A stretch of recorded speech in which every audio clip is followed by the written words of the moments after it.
Have you ever sat in a crowded room surrounded by laughter and familiar voices and felt so unseen you could almost disappear? My name is Amelia, and if you've ever wondered what it's like to be a supporting character in your own family, maybe you'll find a piece of yourself in my story. I was born the younger daughter in a family where expectations were as heavy as the summer air, where every achievement was measured against the gleaming example of my older sister Evelyn. She was everything a parent could dream, radiant talent at the center of every family photograph. And me, I was the good girl, quiet, responsible, the one who never caused trouble, who learned early on how to shrink herself to make space for someone else's spotlight. I used to think that if I just tried hard enough, if I was helpful and kind and never asked for too much, maybe one day someone would notice. But as years slipped by, birthdays forgotten, report cards placed at the bottom of the stack, holidays spent watching Evelyn unwrap dreams, I learned a quieter truth. Sometimes the people you love most are too busy chasing perfection to notice the silent strength it takes to hold the rest together. I watched my sister leave for summer camps and dance recitals waving from the porch while I stayed behind to sweep floors or help in the kitchen. It was easy to tell myself it didn't matter, but even the smallest sacrifices have a way of growing roots deep inside your heart. I don't remember the first time I was left out of a family picture, or the first holiday I spent making sure everyone else was happy. Those memories blur together, soft edges tinged with longing and a hint of envy. What I do remember is the feeling like standing behind a glass wall, close enough to see the joy on their faces, but never quite able to reach it myself. Still, I kept smiling. I learned to cheer for Evelyn, to be proud when my parents bragged about her to neighbors, to ignore the sting when they forgot my turn. Maybe I thought that was just my place in the family, the reliable one, the peacemaker, the invisible daughter.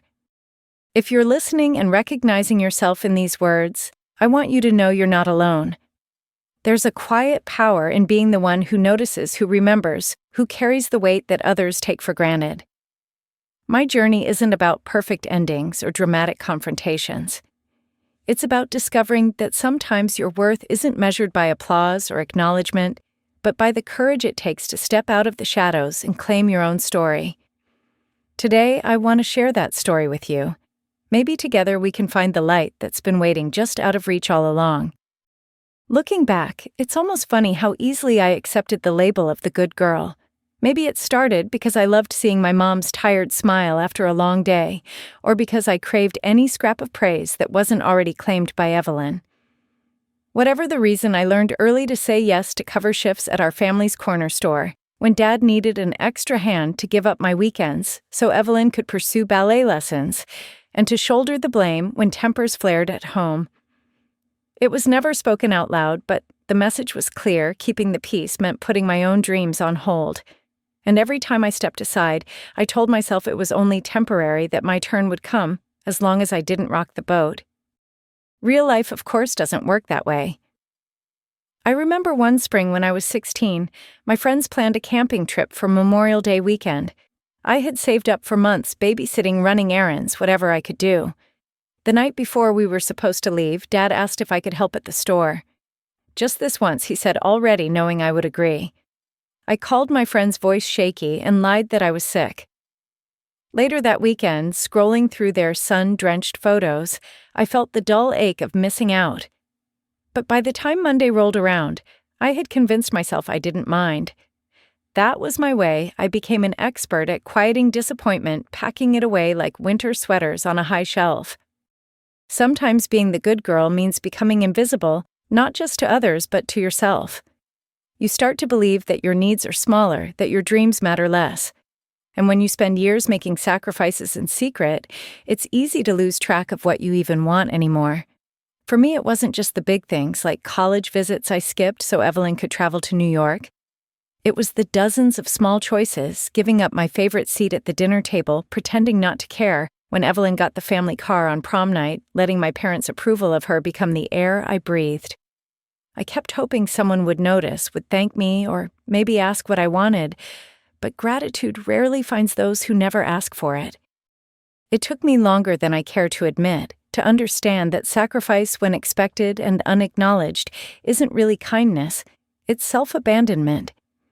So many women I've met have their own versions of this story. My friend Monica once told me about spending her 20s as the responsible one, missing holidays and big life moments to care for an ailing grandparent while her siblings lived states away. We all think our situation is unique, but the truth is, American families are full of good girls and good sons, quietly carrying the weight for everyone else. The price. It's easy to forget what your own heart sounds like after so many years of listening for everyone else's needs. But here's the lesson I wish I'd learned sooner: kindness shouldn't require you to disappear. The people who truly love you want you to have dreams too. And while there's value in being generous and helpful, there's also courage in saying, "I can't this time," or "I matter too." It's a lesson that took me nearly a decade to understand, and even now I'm still learning to stand in my own light without feeling guilty for casting a shadow. By the time my senior year arrived, I'd nearly convinced myself that my role was set in stone, Amelia the helper, the one who could always be counted on no matter the cost. But something inside me had started to shift. I found myself dreaming of small rebellions, taking a day off just because, buying myself flowers, or most daring of all, saving up for something I wanted, not something I was expected to give away. I began to realize that saying yes to everyone else meant saying no to myself. And little by little, I started to imagine a different story, one where I wasn't just a supporting character, but the author of my own chapters. Of course, change doesn't come overnight. It starts with one tiny decision, a gentle voice inside, reminding you that your needs matter too. For me, the turning point would arrive the day I set my heart on buying a car with money. I earned myself a symbol of freedom, independence, and finally a dream that was truly mine. But before that day, there were still more sacrifices to make and more lessons to learn about the cost of being the good girl. That's how the next chapter of my story began. One quiet act of courage at a time, leading me toward a life where I could finally put myself in the driver's seat. Sometimes the smallest things become symbols for everything we've ever wanted. For me, that thing was a car, a faded blue sedan that was neither fancy nor new, but it was mine. I spent 2 years saving for it, tucking away tips from waitressing, babysitting on weekends, and taking odd jobs after school. Each time I dropped a few dollars into my freedom jar, I imagined what it would feel like to slide behind the wheel windows, rolled down music, playing No One Telling Me Where to Go or who I needed to be. That car became my North Star. When the world felt too heavy, or when my sacrifices seemed invisible, I pictured myself driving out past the city limits, feeling the world open up at my feet. I'll never forget the day I finally bought it. The paperwork felt like a diploma proof that I could accomplish something on my own. My dad tried to hide his skepticism with a gruff, "Don't expect me to help with repairs," but even that couldn't dim my pride. That summer I drove everywhere. I took Monica to the lake for a picnic, visited the college campus I'd once dreamed of attending, and once just because I could drove until the sunset behind the cornfields. That old sedan was more than a vehicle. It was the first thing I ever chose for myself. I'd finally given myself permission to take up space, even if just for a little while. But freedom has a way of making others uncomfortable, especially in families where sacrifice is expected. When my sister Evelyn's engagement became the talk of the town, my parents went into overdrive, planning a wedding that would be the envy of the county. It was beautiful, ambitious, and as the costs added up, overwhelming. 2 weeks before the big day, my parents sat me down at the kitchen table. I recognized that look, a mixture of worry and entitlement, long before they spoke. "Amelia, my mom began, we need your help. If you sell your car, we'll have enough for the venue deposit. Your sister deserves the perfect day." The words landed like stones in my stomach. I stared at my hands rough from years of work and tried to remember the last time someone asked what I wanted. For a moment, I almost caved. Old habits die hard, and the urge to please, to fix, to be the good girl was as strong as ever. But then I remembered every mile I'd driven, every late-night shift, every small act of independence that car represented. Saying no felt impossible, and yet for the first time I heard myself say it anyway. "I'm sorry. I can't do that." My refusal changed something in the air between us. My father's face hardened. My mother's lips pressed into a thin, wounded line. "You owe this family everything," he said, his voice low. "At least help the one who will have a future." Evelyn didn't say anything she didn't have to. The message was clear in choosing myself. I had become the villain of the story. That night, I lay awake replaying the conversation over and over. Had I been selfish? Was it wrong to want something for myself, after years of giving up so much? It's a question so many of us, especially women, grapple with. Where is the line between kindness and self-erasure? Looking back, I see now that this was the moment I stopped waiting for approval. I realized that family should be a place of belonging, not a place where love must be earned at the expense of your own heart. That old blue car taught me the value of boundaries. It was the first time I learned that you can be loyal and loving and still have the right to say no. The lesson wasn't just about a car or a wedding, it was about reclaiming my own worth, mile by mile. Of course, standing up for yourself rarely brings applause. My decision set off a ripple of tension that touched every corner of our home. I was accused of being selfish, ungrateful, even spiteful. But as painful as that was, it also marked the beginning of a quiet rebellion in my soul. I wasn't sure what would come next, but for the first time I felt the faintest spark of courage flickering in my chest, a sense that maybe, just maybe, I could be more than what others expected of me. That spark would guide me through the storm ahead, lighting the way toward a life where sacrifice had limits and my dreams finally had room to grow. You'd think that after years of practice, I would be used to feeling invisible. But nothing really prepares you for the sting of being left out, especially by the people who are supposed to know you best. The day of Evelyn's wedding was dazzling by any outsider's standards. Fairy lights draped across oak beams, champagne glasses sparkling, my mother fluttering around in a pale blue dress that matched her pride. There was laughter and music, hugs and toasts, 100 people dressed in their best. I stood at the edge of the celebration wearing the only dress I could afford, a soft navy blue I'd chosen, hoping it wouldn't stand out. That's how I'd learned to survive, by blending in, never drawing attention. As the reception unfolded, I quickly realized my place.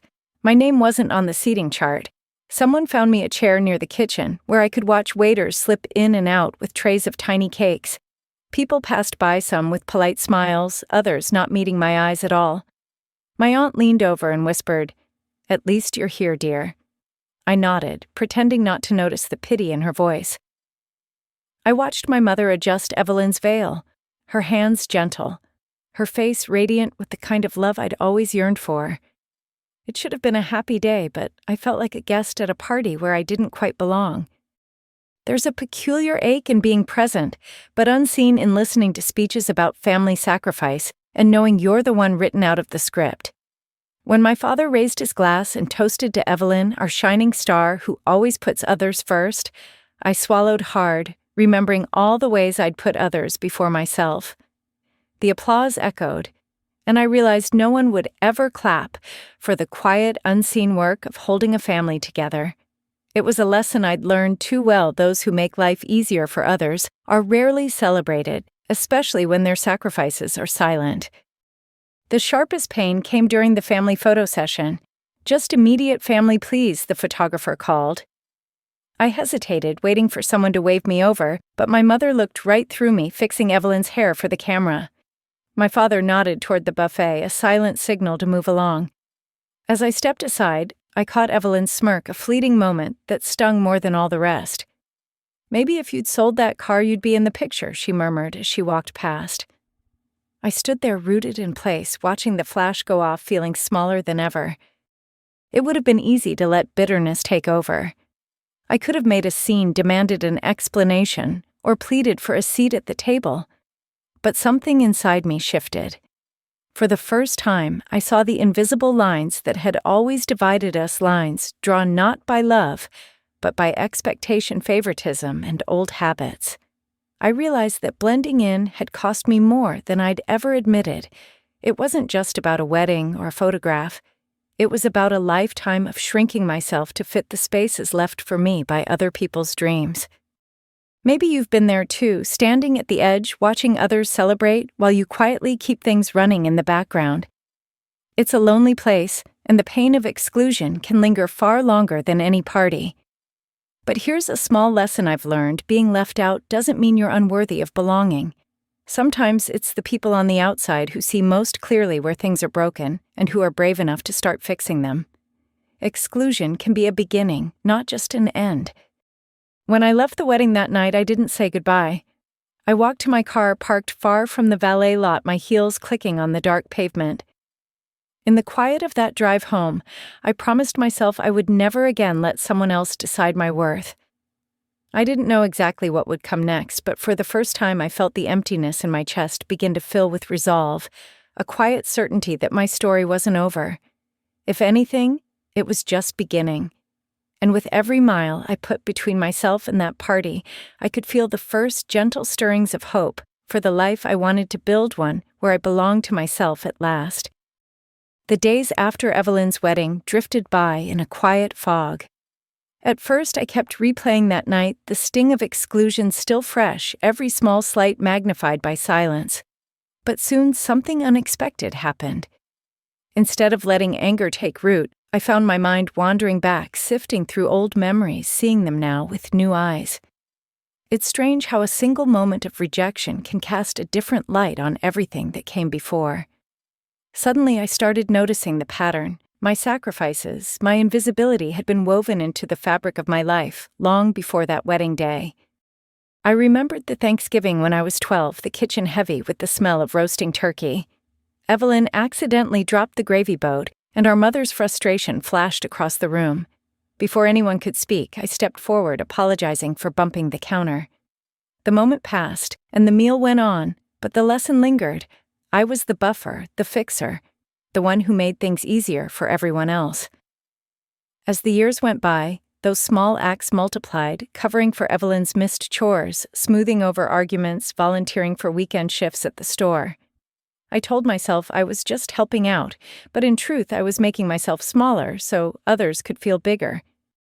Realizing this was both liberating and painful, I began to see how much of my life had been shaped by a silent agreement that Amelia would always be the reliable one, the one who gave up her own dreams for the sake of family harmony.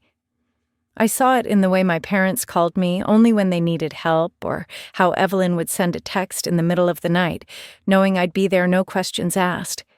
Even my closest friends like Monica had noticed.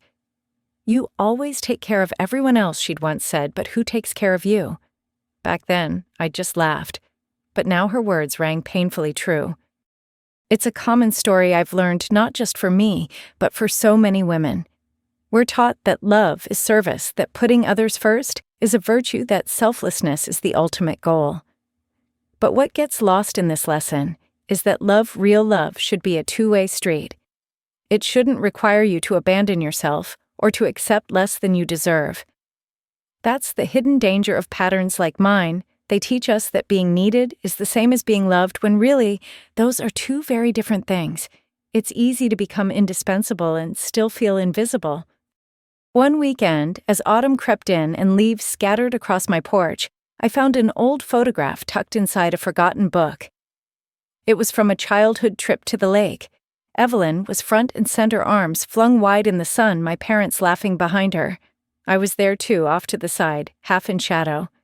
For the first time, I noticed how perfectly that picture captured the roles we'd each played. I wondered how many moments like that had quietly shaped the woman I'd become: patient, diligent, careful never to want too much. But with this new awareness came a quiet strength. I no longer wanted to be defined by what I gave up. The lesson, I think, is these patterns don't change on their own. They repeat until someone is brave enough to break them. It's not about blaming your family or erasing the past, but about choosing to write a new future. I started small, saying no when it felt right, letting myself dream about things that were just for me. It was harder than I expected. The urge to smooth things over, to apologize for wanting, still tugged at my heart. But each small act of courage made the next one easier. Slowly, I began to picture a life not built on other people's expectations, but on my own desires. The ache of being left out hadn't disappeared, but it was joined by a sense of possibility. What if I could build something entirely new, starting from the pieces of a story that had always been mine to rewrite?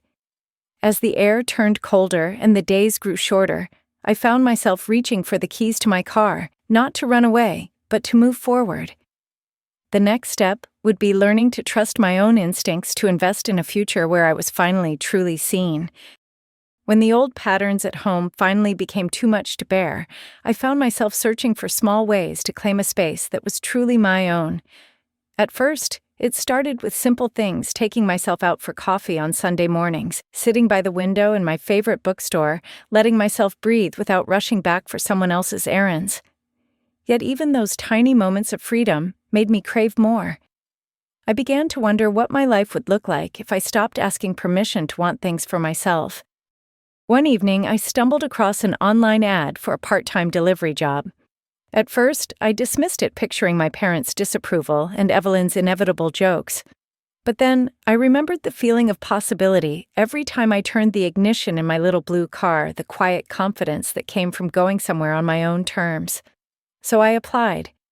Within days, I was making late-night food runs for students and weekend drop-offs across town.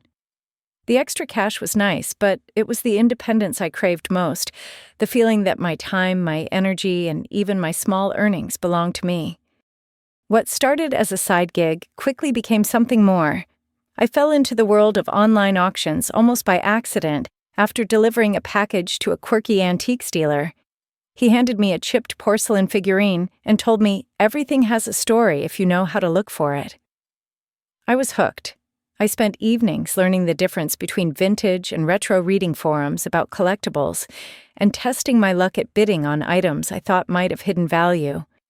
There were flops, of course, a rare lamp that turned out to be a reproduction, a box of costume jewelry no one wanted, but there were also wins, a dusty art print that sold for 4 times what I'd paid a mid-century teapot that found a home with a collector in Seattle. For the first time, I began to see myself as capable and resourceful, not just the good girl who patched up family messes. The world of auctions was a rush of possibility. Every item, a tiny gamble, every sale, a small victory that was entirely my own. With each transaction, my confidence grew.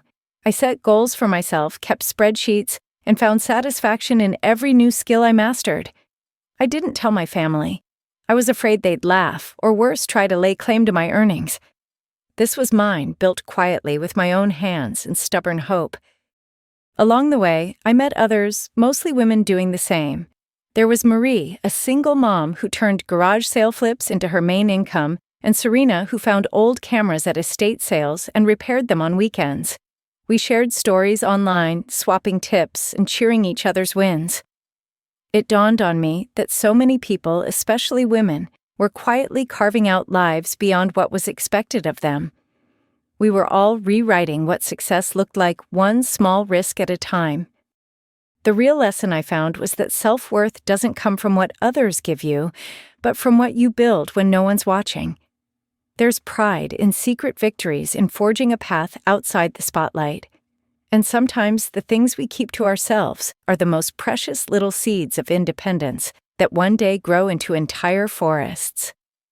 In the safety of my new side hustle, I was learning to trust my instincts, to value my effort, and to dream for myself. This quiet momentum brought a new kind of peace to my days. Each delivery and every auction felt like another brick in the foundation of a life that belonged only to me. I had no idea that all of these small steps, the hustling, the saving, the steady work of believing in myself, were quietly preparing me for a twist of fate that would change everything. As autumn faded into winter, I held on to the sense that my future was no longer just something that happened to me. I was building it day by day in the shadows, but with a steady growing light that finally felt like my own. I never set out to own anything of my family's past. In truth, for most of my life, those old heirlooms were just background scenery, a gilded mirror in the hallway, a velvet armchair. No one was allowed to sit in the heavy silver my mother polished only at Thanksgiving. They belonged to a world I was never quite invited into. But sometimes life presents you with the strangest, most unexpected opportunities. Mine came in the form of a faded envelope mailed to my apartment address, marked Auction Notice Storage Unit 12B. At first I nearly tossed it out, assuming it was junk, but curiosity tugged at me, and as I read the details, my heart skipped a beat. The storage facility was just outside town, the same one where my parents stored all the family's most precious things. I remembered helping them pack the boxes years ago, told only that these are for safekeeping, Amelia, nothing you need to worry about. But the truth was, after a series of financial missteps, the previous owner of the land had defaulted. The unit with everything inside had gone to silent auction, and my small secret investments had made me the highest bidder. I held the deed in my hands, stunned. I drove out that weekend, the key cool and heavy in my palm. Opening the storage unit felt like stepping into a hidden chapter of our family story, one written in dust and velvet and polished wood. There was my mother's prized jewelry chest, its drawers lined with faded blue satin. My father's rare book collection stacked beside a trunk of hand-embroidered linens. Some of the boxes still bore my own handwriting from when I'd helped pack them away so many years ago. I spent hours cataloging each piece, remembering stories I'd only overheard as a child. It was a strange feeling, powerful, and a little sad to realize that all these treasures protected for decades now belonged to me alone. A part of me hesitated, unsure what to do next. Should I tell my family, return the heirlooms, sell them off, and use the money for something entirely new? I thought about all the times I'd been told I wasn't ready, wasn't worthy, wasn't meant for these things. The armchair, the china, the little gold locket my mother never let me wear to prom, suddenly their meaning shifted. They weren't just objects anymore. They were symbols of all the invisible lines that had been drawn in our family all the times I'd been kept out of the room. Instead of rushing to act, I took time to sit with the decision. I made lists, researched values, spoke with a local historian who offered insight on the more valuable pieces. I realized that for the first time, I had the power to shape the narrative. This was more than just an opportunity for financial gain. It was a chance to reclaim a story that had never really belonged to me. I decided to photograph each item, write down its history as I remembered it, and consider how best to honor both the past and my own future. The lesson was clear and bittersweet. Sometimes the things we're excluded from can become the very things that empower us. Ownership isn't just about deeds and documents. It's about acknowledging what you've survived, what you've earned, and what you're finally willing to hold on to. I realized I didn't need anyone's permission to take up space to choose what to keep and what to let go. I could decide on my terms what my family's legacy would mean to me. That winter, as snow settled softly over the town, I felt a sense of closure blooming inside me. The old patterns of neglect no longer held the same power. In a storage unit filled with forgotten treasures, I found the courage to imagine a life where I wasn't just a silent caretaker, but a true creator of my own destiny. And as I planned what to do next, I knew that the choices I made would ripple far beyond my own story, reaching others who'd spent too long waiting for their turn to matter. The more time I spent in that storage unit, the more I realized how heavy the past could be, especially when you're the one left holding it. Every object told a story, yes, but they also carried a weight that wasn't entirely my own. There was a bittersweet ache in wrapping up my mother's wedding comb in soft tissue or polishing the silver that was always locked away for special occasions. At first, I thought maybe I should return everything, call my parents, and offer them a way to reclaim these family heirlooms. But every time I imagined that conversation, I felt myself shrinking again, squeezing into the small, silent role they'd always made for me. So instead I did something radical. At least for me, I chose my own freedom over their approval. With trembling hands, I began to photograph, appraise, and list the treasures I'd inherited by chance and grit. It wasn't easy. There was guilt, yes, but also a slow-building sense of relief. Letting go meant making room for something new, even if I didn't yet know what that would be. I sold my father's favorite armchair to a collector in Vermont, the china set to a young couple about to be married, the locket to a woman who reminded me in her emails of someone who'd never been given a chance to shine. Every transaction was its own small story. A rare book found a home with a historian in Portland who promised to preserve its legacy. The silver set was used at a fundraiser for a local children's hospital. With each piece, I wrote a note about where it came from, what it meant, and more importantly, how I was finally letting go. For years, I'd believed that holding on to these objects would somehow win me a place at the family table, but the truth was clinging to the past only kept me stuck in patterns I was desperate to break. Real freedom, I was learning, required an act of faith, trusting that by releasing what hurt, I was making space for what could heal. There's a myth, especially in families like mine, that tradition is sacred, and that to sell or give away heirlooms is almost a betrayal. But objects are just that, objects. Their value isn't in the gold or porcelain or wood, but in the lives they touch and the love they carry forward. I realize, too, how often women are tasked with being the keepers of memory, expected to sacrifice their own future for the sake of preserving a history that may never have made room for them. I was done being a curator for someone else's legacy. I wanted to build my own. If you've ever let go of something precious, an old relationship, a long-held dream, a family expectation, you know how both terrifying and liberating it can be. There were nights when I doubted myself, scrolling through photos of those antiques, feeling like an imposter or even a traitor. But with every sale, every new home for an old story, I felt lighter. My savings grew, yes, but what mattered more was the growing sense that my life was finally mine to direct. The lesson is simple, but hard-won. It's okay to choose your future over your past. Sometimes holding on hurts more than letting go. And sometimes the greatest act of love is the one you offer yourself the freedom to grow beyond what others expect. By the end of winter, my storage unit was nearly empty, but my heart felt fuller than it had in years. As spring approached, I began to sense a new possibility blooming. The old boundaries, what I was allowed, what I was meant to inherit, no longer held me back.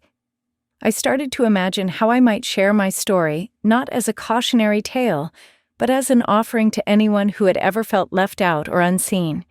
It was time to bring my journey into the light, to use what I'd learned to create something meaningful, not just for myself, but for others, longing to break free. And that's how the idea for my next chapter was born, a chapter built not on what I'd lost, but on everything I'd found within myself. As spring melted, the last traces of winter, I felt lighter, as if each box emptied from the storage unit had also emptied some heaviness from my heart. But letting go wasn't just about parting with objects, it was about rewriting my own narrative. For so many years, my story had been told through someone else's lens, the quiet daughter, the helper, the afterthought. Now, with the weight of those old roles lifted, I wanted to see what would happen if I told my story in my own words. The idea started small with a simple blog post. I wrote about the blue car, the silent sacrifices, the bittersweet sale of my mother's wedding comb. I didn't expect much, maybe a handful of readers, a few comments. Instead, the post spread quickly, resonating with people I'd never met. Messages poured in from women and men who saw themselves in my journey, people who had been left out, who'd carried invisible burdens, who had dared to let go of family patterns that didn't serve them. Some wrote about forgiving themselves for walking away, others about the hope they felt reading my words. Encouraged, I went further. With the help of a local historian and some friends from the auction world, I organized a small exhibit at the community center, The Forgotten Daughters. Each item I'd once packed away was displayed with a story card, not just about the object's past, but about what it meant to choose your own future. I watched visitors linger at the glass cases, reading about the locket I never wore, the armchair I was never allowed to sit in. One woman, eyes shining, whispered, "I feel seen." "Thank you." Another left a note that read, "They tried to erase you, instead you wrote yourself into history." Through the exhibit, I realized something powerful: pain becomes lighter when it's shared. For years, I'd hidden my disappointments, thinking they were mine alone. But the more I spoke, the more others stepped forward with their own stories. Tales of being the overlooked sibling, the dependable friend, the unacknowledged partner. There was a dignity in naming those hurts, and a strength in gathering together, even briefly, to witness one another's journeys. We were no longer forgotten daughters, but witnesses and authors of our own legacies. The process wasn't always easy. There were moments of doubt, Nights when my old fears crept in, telling me I was selfish or ungrateful, that maybe I had gone too far. But then I'd find another letter in my mailbox, or hear from a mother bringing her daughter to the exhibit, hoping to break the cycle in her own family. Those moments reminded me that healing is rarely linear. It spirals, looping back, asking us to relearn and retell our story until we can finally move forward without shame. If there's one lesson I wish I could share with anyone who's ever felt left out, it's this: your story is yours to tell, and it matters more than you know. You are not alone in your longing or your courage or your hope. Every time you speak your truth, you open the door for someone else to step out of the shadows too. That's how pain turns into purpose, one honest voice at a time.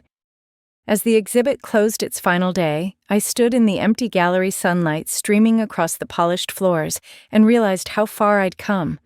I wasn't the invisible daughter anymore. I was Amelia Holseen, and finally at peace with the woman I'd become. But even as I celebrated this chapter, I knew my story wasn't finished. There was still one more lesson, one more conversation with my past and future, and this time I would meet it as myself with nothing left to hide. Standing in that sunlit gallery after the Forgotten Daughters exhibit, I felt a peace I hadn't known in years. My journey had started in the quiet corners of family gatherings, always the helper, the peacemaker, the girl in the shadows. Each chapter was built from sacrifices no one noticed, dreams I tucked away, and moments of exclusion that left lasting marks. But as I traced my story from the blue car to the family's treasures, from letting go of old heirlooms to building a life on my own terms, I realized those same hardships had also given me the strength to choose differently. Pain was never the end of the story. It was the soil from which something beautiful could grow. There was no dramatic reunion or Hollywood apology from my family. In the end, healing wasn't about changing their minds, it was about reclaiming my own. I learned that worth doesn't come from a parent's approval or a seat at the family table. It grows each time you dare to put yourself first, to speak your truth, to make space for your own happiness. Every woman who reached out after reading my blog, every visitor who lingered at the exhibit, reminded me how many of us have stories like mine. There is power in telling them, and even more in believing them ourselves. If there's a single lesson I hope you'll carry with you, it's this: you are not obligated to fit someone else's idea of who you should be. Not for family, not for tradition, not for the sake of keeping the peace. Your dreams are worthy. Your voice is worthy. And the act of honoring your own story, no matter how quietly, is a radical form of love, both for yourself and for those still waiting for permission to begin. The road isn't always smooth. There are setbacks and doubts, old habits that try to pull you back. But with every step forward, you become more yourself, not just the supporting character in someone else's tale, but the author of your own. So if my journey has resonated with you, if you've ever felt invisible or brave or heartbreakingly hopeful, please know that your presence here matters. Share your thoughts in the comments, tell your story if you feel ready, or simply leave a like if you're cheering quietly from the sidelines. Every voice helps break the old patterns. Every connection lights the way for someone else to find their own path. And if you haven't yet subscribed, I hope you'll join our growing community of storytellers and dreamers. Together, we can remind each other no one is truly forgotten, and every ending is just the start of something new. Thank you for being part of my story and for letting me be part of yours.